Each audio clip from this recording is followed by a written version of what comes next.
June 4వ తారీఖున జరిగే కౌంటింగ్ ప్రక్రియ మినిట్ టు మినిట్ అప్డేట్ కోసం ఉదయం 8 గంటల నుంచి సాయంత్రం ఫలితాల వరకు మా కేటీవీ తెలుగు ఛానల్ లైవ్ చూడండి. ఇంకొక పక్కన మీరు ఒకసారి ఆలోచిస్తే ఇదే అసెంబ్లీలో నాకు మా కుటుంబానికి మా మిస్సెస్కి జరిగినటువంటి అవమానానికి నా జీవితంలో ఎప్పుడూ బాధపడలా. నా మీద బాంబులతో దాడి చేసినప్పుడు కూడా వీరోచితంగా ఎదుర్కొన్నా. 2003 సెప్టెంబర్ అక్టోబర్ నాకు ఇప్పటి కూడా జ్ఞాపకం.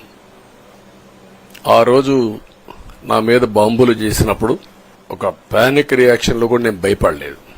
అలాంటి వ్యక్తిని మీరు చూస్తే అది ఆ సంఘటన చూసిన తర్వాత ఇలాంటి కౌరవ సభలో ఉండడం కరెక్ట్ కాదని అసెంబ్లీలో చెప్పి దానికి కూడా మైక్ ఇవ్వకపోతే చెప్పేసి బయటొచ్చి ప్రెస్ కాన్ఫరెన్స్ చెప్పి అనౌన్స్ చేశాను.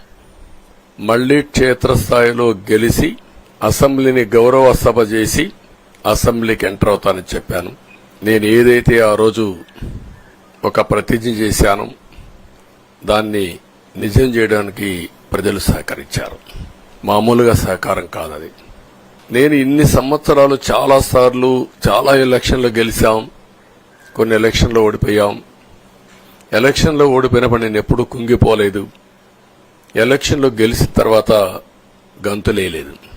నిబ్బరంగా ఓడిపోయినప్పుడు ఒక బాధ్యత ప్రతిపక్షంలో ఉండి పనిచేయాలి, గెలిపించినప్పుడు ఒక బాధ్యత ప్రజలకు మెరుగైన సేవలు అందించి వాళ్ళని ముందుకు తీసుకుపోవాలని ప్రయత్నం చేశాం. ఎప్పుడూ ప్రజాప్రచారణ ఉన్నాం.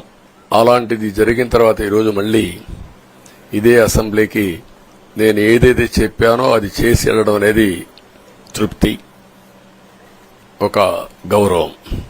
Please subscribe to KTV Telugu. KTV Telugu. KTV Telugu. KTV Telugu channel.